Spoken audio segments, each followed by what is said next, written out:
Well, I'm a hedge fund manager and also a commentator and columnist. I write for Apple Daily before. Unfortunately, the whole newspaper was shut down a few days ago. And I have been back to Hong Kong for almost 21 years. By July 1st, it will be exactly 21 years. So that's part of me, a little bit of my background. And I left Hong Kong in 1984, and I have been living in North America, first as a student and also work in the financial broadcasting space and then in the hedge fund space before I relocate. Right.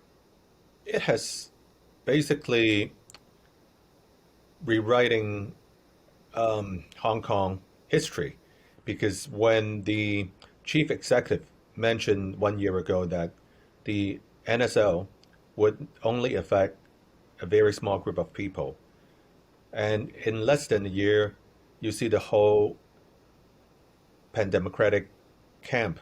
They are either in exile or detained or already serving prison terms. So I think it has created a chilling effect for the 7.5 million Hong Kongers who still try to call Hong Kong home, but a lot of them have given up. Some of them will be moving to the UK, Canada, and other Five Eyes countries. So NSL was never, they never really consult Hong Kong people before they enacted it. It's a draconian law, and they tried to put up a farce saying that this is for national security, and it has nothing to do with national security. It's used, honestly, after less than a year, you see it's used to suppress press freedom and also human rights. And I can say, like, as business people, usually we are the most tolerant and most inclusive of different ideologies, and we can accept democracy, quasi, like autonomy like Hong Kong. But if even business people and finance people think that this is a sham and this is not really a genuine so-called one country, two systems, because NSL is above common law, that has created a lot of chilling effect. And also, you see, it's a political massacre to Hong Kong. So I guess a lot of people have already given up, to be honest, including the business sector.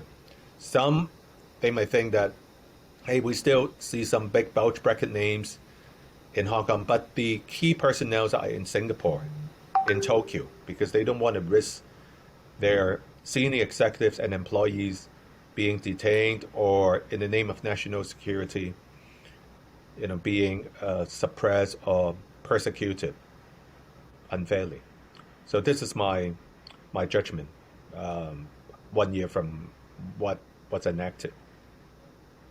At first I thought it is just Jimmy Lai, whom honestly I think if I were Beijing, I would let all voices to be heard in Hong Kong instead of killing a newspaper. Jimmy has been an icon and also a very successful business person who understands both China and Hong Kong.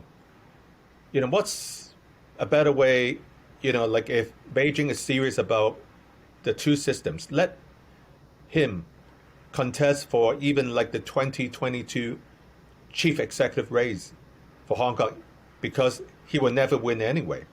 I mean, just to show even a false pretense, they don't even want to do it. Instead, they arrest Jimmy Lai, the senior executives of Apple Daily, and then literally they shut down the paper. And then, it's giving a bad image for Hong Kong as an international city because it's a listed company. They just frame, and fabricate, like charges, which is unfounded.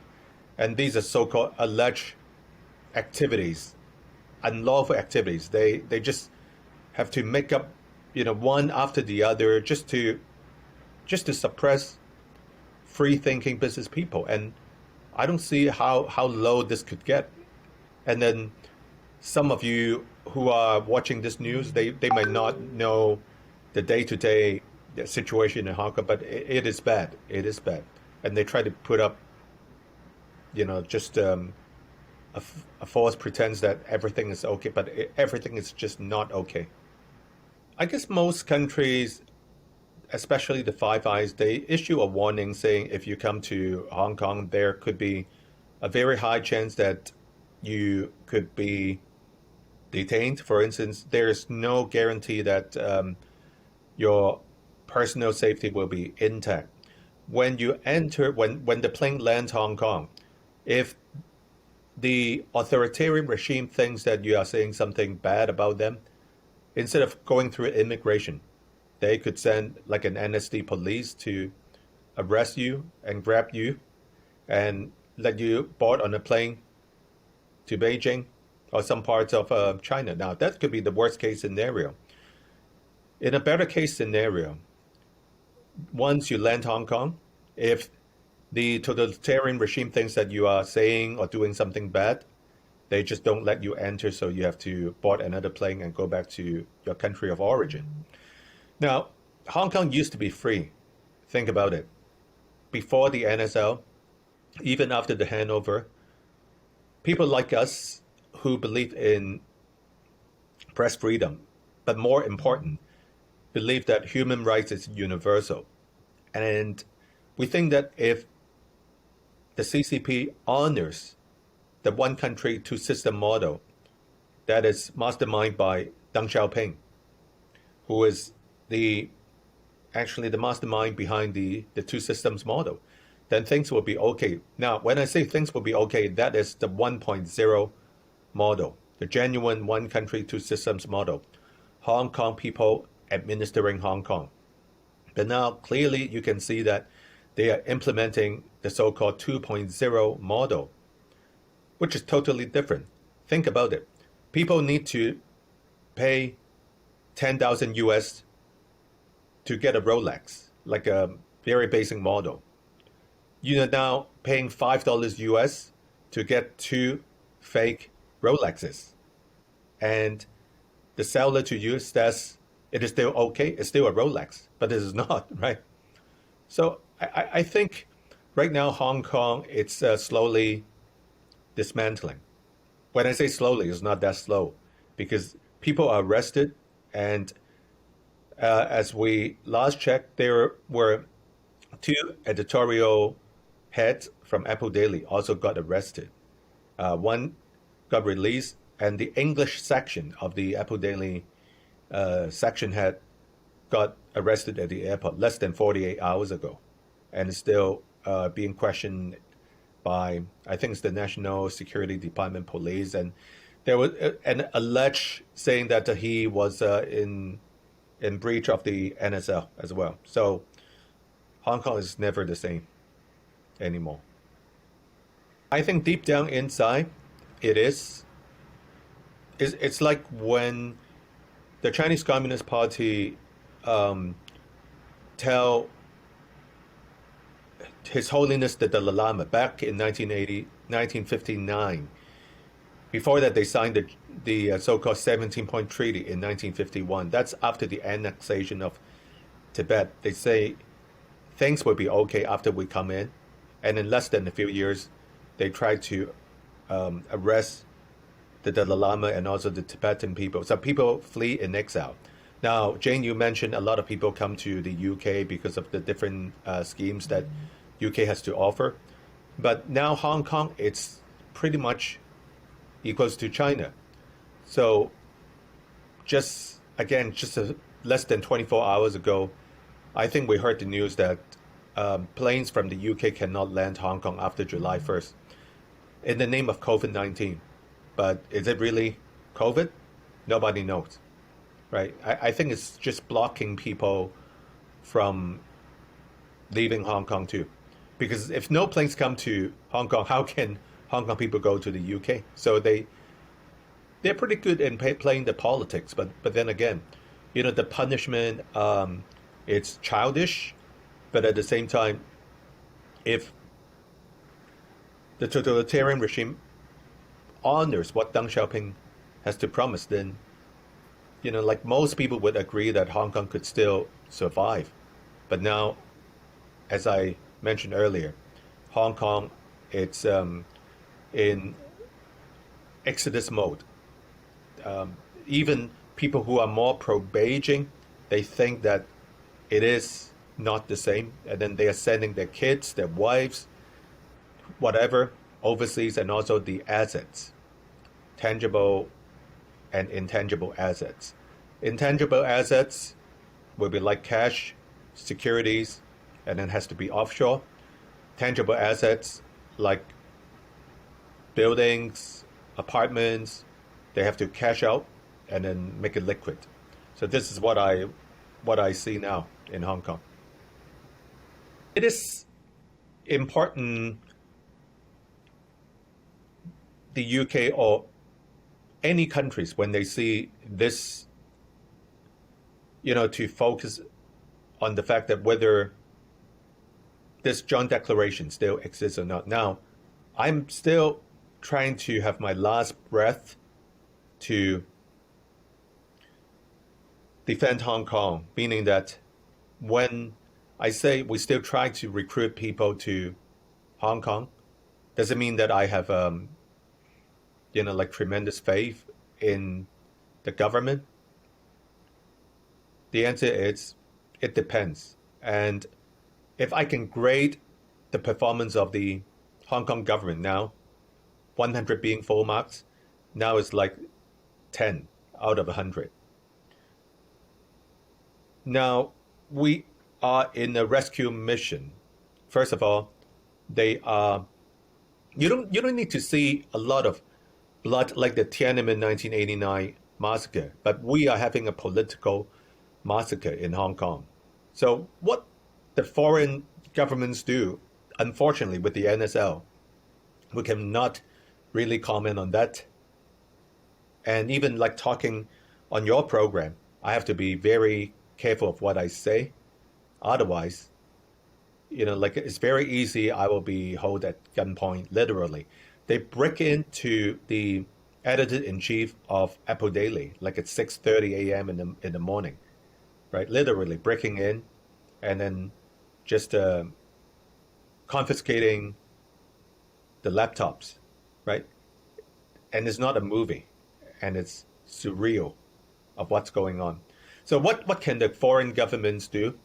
I think those who live in the UK, those who are politicians in exile, they should know what needs to be done. I, as a person, I'm in SOS mode right now. Okay, the city in general, as mentioned by the American Chamber of Commerce in Hong Kong, and also I think the Canadian consulate, before he left for another post. Now, two comments were made, one more from a group level, one more from an individual level. 42% of the businesses as surveyed by AmCham think that they would leave Hong Kong in the short to a near-term future. It takes time to divest, like the businesses. It takes time. From the former Consulate General of Hong Kong, he just left for another post a few weeks ago. I think his comment was businesses have contingency plans already. As for people in asset management, hedge funds or traditional funds, honestly, I think with this type of so-called arrest and uncertainty, every time when you come to Hong Kong or leave Hong Kong, let's say you are an analyst trying to do analysis of publicly listed companies in China. If you write something bad about this state-owned enterprise, your fate is uncertain. You could be detained. You could come out okay, or you just don't know, right? And then with the NSL now in Hong Kong, as you witness its broad spectrum of arrests, maybe this has to do with the so-called trade war between China and US, and Hong Kong is kind of stuck in the middle. That means that we are victimized, as Hong Kong is. And Hong Kongers doesn't mean that they are just Hong Kong people living in Hong Kong. Hong Kong is also mean that a lot of people, if they live in Hong Kong for more than 7 years, they are Hong Kong permanent residents. I have friends who are Australians, Canadians, or people from the UK, not of ethnic Chinese origin. They have called Hong Kong home for 20 years. They also find it very sad and also are thinking about packing their bags because of this Apple Daily situation. Now, Apple Daily, it's a beacon of hope to a certain extent, because when I relocate back to Hong Kong 21 years ago, I look at a few factors when I was in North America. Whether they have a free press, whether they have a few individuals who are outspoken, not really against the Beijing, but outspoken against injustices, whether they could survive, right? I look at Alan Lee, who passed away 2 years ago. He was the founding chairperson of the Liberal Party in Hong Kong. He is more pro-business, maybe slightly pro-Beijing. I look at Martin Lee, who is considered as the father of democracy and also a barrister in Hong Kong. He was charged guilty, and now, right now, he is having 2 years of suspended sentences. He was participating in an assembly against the extradition bill, and they charge him. Jimmy Lai, who started Apple Daily in '95, and before that, Next Magazine in 1990. So he has been a defender of Hong Kong for more than 31 years.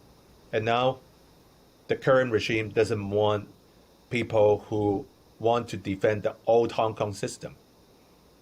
Let me repeat, it's the old Hong Kong system. I don't look at Jimmy Lai as someone who is like against China.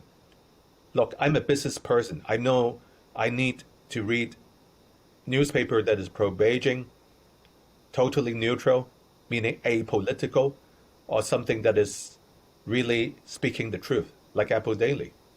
Then we can use analysis to make conclusions. Now they shut down one side of Hong Kong, then what else is left? Just the pro-Beijing mouthpiece, and then those who are basically Muppets of China. They are like the soundpiece for Beijing. And it's sad to see Hong Kong this way, and they still think that by shutting down reasoning, normal reasoning, Hong Kong will look great. I think, right now, what is left for Hong Kong, it's if you continue to stay, you have to have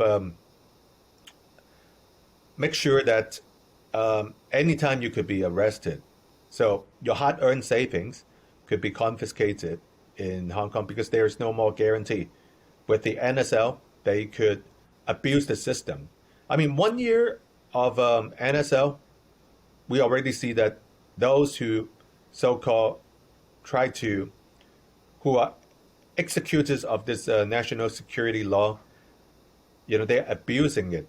I have no problem with any country who takes national security as a priority.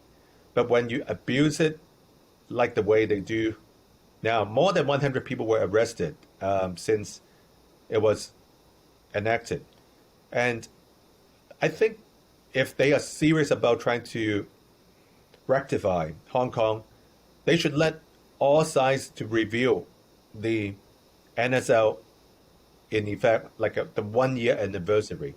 And of course, they won't do that. Well, the national security law is a very vague law that is above the basic law in Hong Kong. it is subject to interpretation by those who has the power to enact it, right? So meaning the NSL police could say, according to section XYZ of the NSL, you are, for instance, subversion of state power, secession. They can think of something first, like some sort of an excuse, and detain you. When you are in the detainment center, literally, you are arrested. You are detained for 1 or 2 years before a proper trial. And then the judges are selected by the chief executive. And they make sure the judges are also patriots, right? When they say patriots, that means they have to toe along the party line. So take a look at what happened to Jimmy Lai, Joshua Wong. Younger people know Joshua better than Jimmy, maybe. Joshua is detained under a different so-called violation. But when he finishes his servicing of the sentence, he'll be charged very likely by the NSL again, because the pro-Beijing so-called legal scholars, they already frame people that should be axed to death. Professor Benny Tai, who started Occupy Central, Joshua Wong, who is the most flamboyant young activist, and Jimmy Lai, a successful entrepreneur, definitely who loves China and Hong Kong, but might not be in total agreement with the totalitarian regime. But which is good if someone is in disagreement. That makes Hong Kong safer. If everyone just say the same thing, that makes Hong Kong very dangerous. And right now, Hong Kong is in SOS mode. That's what I meant. Well, I have a YouTube channel at Chin ED Live LIVE, which has around 10,000 viewers, and then at Chin World WORLD, which has around 40,000 followers so far. Most of my stuff it's not fancy. I try to just speak very direct of what's going on. So don't expect that you see something with a lot of editing, but just straight talk.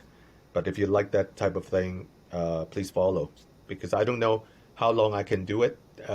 When they shut down the internet, that's when most business people have already left, because there's no way we can get any more information. Like Myanmar, in the evening time, there's no Wi-Fi, right? Because of the military coup. Hong Kong, you will never see something like that. Death, by machine guns. It's not like Tiananmen, but it's a political massacre. Doesn't need to see blood to see, the extreme makeover. And I want the viewers who understand what I say to think about what Deng Xiaoping talk about, and also what one country, two systems meant to them. Because I still try to, with tremendous risk, I still try to have Hong Kong as my base. But then, we all know that there could be huge sacrifices in Hong Kong. And because we run a global boutique organization, whether sending people to come to work in Hong Kong, first of all, becomes a serious issue now.